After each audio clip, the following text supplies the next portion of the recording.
गजमोती चौका पुराए बई माई के मनाए बई हो मैया अंगने में कलशा बैठाए बई नवरात्र गोहराए बई हो मैया अंगने में कलशा धराए बई नवरात्र गोहराए बई हो गाय के घियावा मंगाए बई बतिया बैठाए बई हो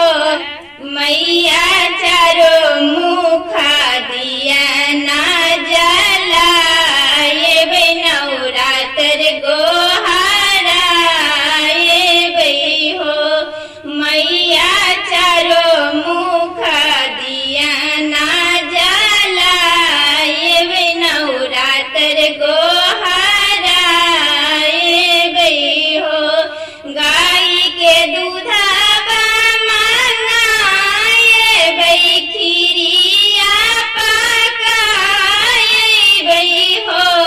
मैया देवी के भोगवा लगाए बई नवरात्र गोहराए बई हो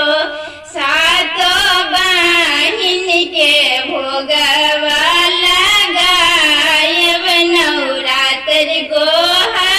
गोहराए बई हो लाल लाल चुनरी मनाए बई माई के ओढ़ाए बई हो मैया देवी के रूपवा सजाए बई नवरात्र गोहराए बई हो मैया